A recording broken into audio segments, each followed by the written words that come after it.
when we look at neurons and how they transmit messages from one neuron to the next, we're going to talk about here a presynaptic neuron and a postsynaptic neuron. So when a message or an impulse or an action potential travels down one neuron, when it gets to the axon terminal, it releases neurotransmitters that continue the message going. Now, of course, how does this happen, right? Well, when we look at neurons, they are surrounded by ions. We have negative ions and we have positive ions. And so when we look at the inside of our cells are negative at rest and positive on the outside. So when we look at the concentration of ions, we see that sodium is very great in concentration on the outside and potassium is very high on the inside. There's a little bit of sodium inside and potassium outside, but the majority is as you see here. Okay, so when we look at this, we also have negatively charged chloride ions and amino acids within the neuron that give it that overall negative charge and the positive charge outside. Well, where potassium may be able to diffuse through open channels, it won't because the positive charges are going to repel. Sodium is blocked from entering a cell at rest. Okay, so let's go ahead and see what this looks like. So when we talk about the nervous system, we talk about it in terms of being electrical or our cells having voltage. And when we talk about this, because of the opposite charge, this is a source of potential energy across the membrane. And so we call this difference in charge or voltage membrane potential. Now at rest, our neurons, their membrane potential is about negative 70 millivolts. So if we took a voltmeter and actually measured the voltage inside a cell, it would measure negative 70 millivolts. Okay. So when we look at a refresher from our verbal test with ion channels, remember there's things called ligand-gated ion channels, where when a ligand comes and attaches, it opens the gate and ions rush inside. Now that change in charge within the cell causes a cell response. Now we see this in the dendrites of a neuron. Okay, so let's go ahead and see an example. So here is a dendrite, zoomed in, and overall there's negative 70 millivolts within the cell. Now, on the dendrites, there are ligand-gated ion channels. So when a ligand comes and attaches, now that could be a neurotransmitter from another cell, that gate is going to open. And that's going to have sodium ions rush inside the cell. Now, when you look at the voltage, over here you see that the voltage within the cell is changing. Now here, we see that we've reached a negative 55 millivolts. We're going to call this number, this is a very special number, and its name is the threshold. And so when we look at the dendrites, sometimes though, not only do you have positive ions possibly rushing in, but you could also have a situation where negative ones rush in, or positive leave. And with this, pay attention again to this voltage here. You're going to have it go back towards negative 70.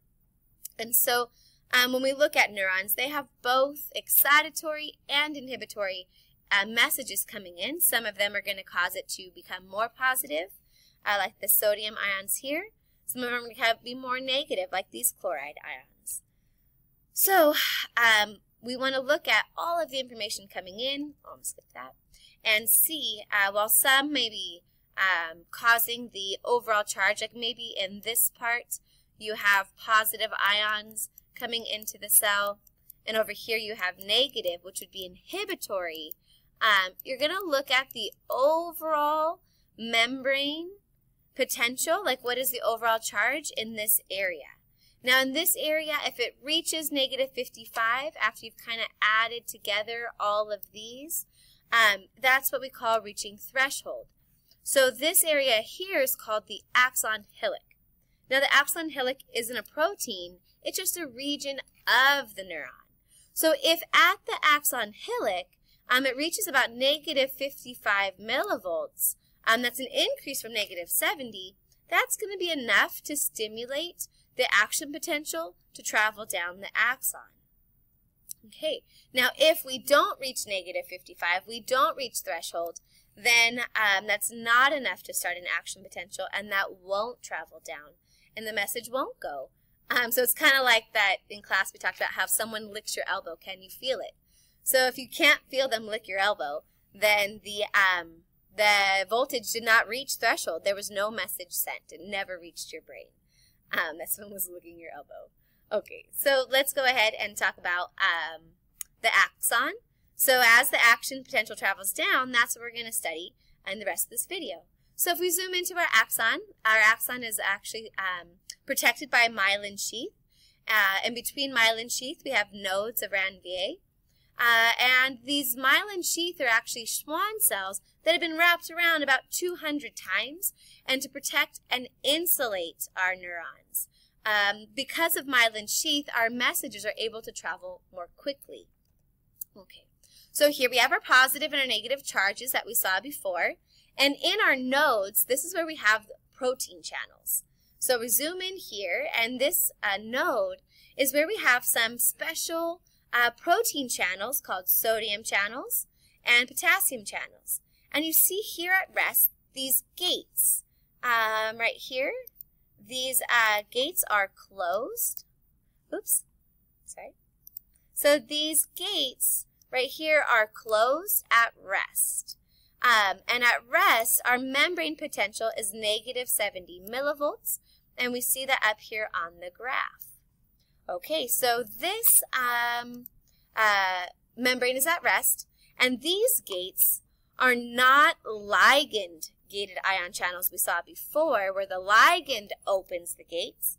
Instead, these are voltage-gated ion channels. It's going to be a change in voltage that triggers the opening of the gates. Okay, so here you have sodium outside and potassium inside, and they're blocked from leaving because their gates are closed at rest. However, when we reach threshold and there's a change in voltage, that's going to stimulate the axon or action potential. So here you see a change in charge. So here at this region, you see that we've added some positive charges.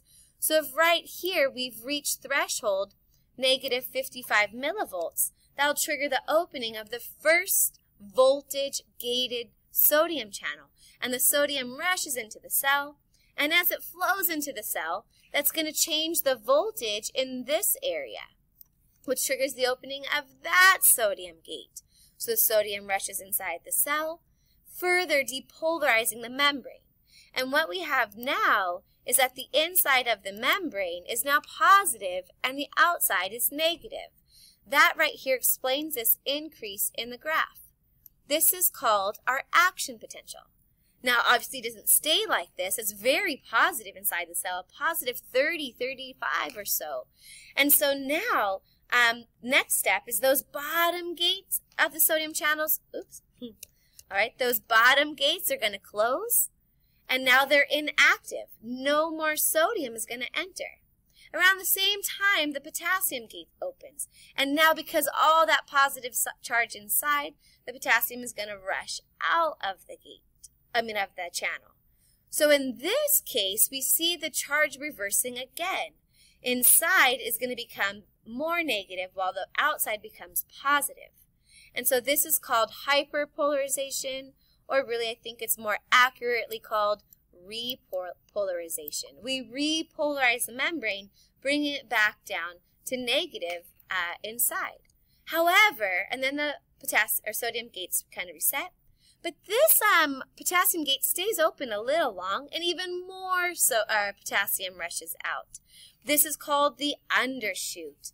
So in our graph, which has disappeared, you had resting, threshold, action. Oops, nope, that should be a little more straight than that. So when we look at this graph, let me draw it again. So when we draw, we're at rest, threshold is reached, action potential, which is depolarization, and then you have repolarization, the sodium is rushing out of the cell. But then, even when we reach negative 70, that potassium gate stays open a little long and actually has what's called an undershoot and goes more negative than negative 70. Now, eventually, we're going to reach back to threshold and be at rest. So, oh, there's the graph there. So now, how do we get back, though? Because we see there's too much sodium inside and potassium outside. this is where we use the sodium-potassium pump. And the sodium-potassium pump is going to use ATP, and it's going to pump 3 sodium out and 2 potassium in. And that will continue to happen until the membrane is back at rest with potassium inside and sodium outside. Now, then we're back to number 1. Okay, awesome. And then eventually, so here you can see it happening all simultaneously. The sodium triggers the opening of the sodium gate. Sodium rushes in, and then in this node here, you see these gates opening. And while it's happening in this gate, this one is having potassium still leave, so it can't have another action potential because it hasn't reset yet. So therefore, the action potential would happen in the next node. This keeps the message traveling from the dendrites towards the axon terminal. Now, when it reaches the axon terminal, oops, let me just skip to the end here. So when it reaches the axon terminal, that triggers the opening of voltage-gated calcium channels. So these gates allow calcium to enter, and that triggers the movement of the vesicles that hold neurotransmitters to the cell membrane, where they release the neurotransmitters by exocytosis. And then you can see here that neurotransmitter is a ligand for the ligand-gated ion channels on the postsynaptic cell.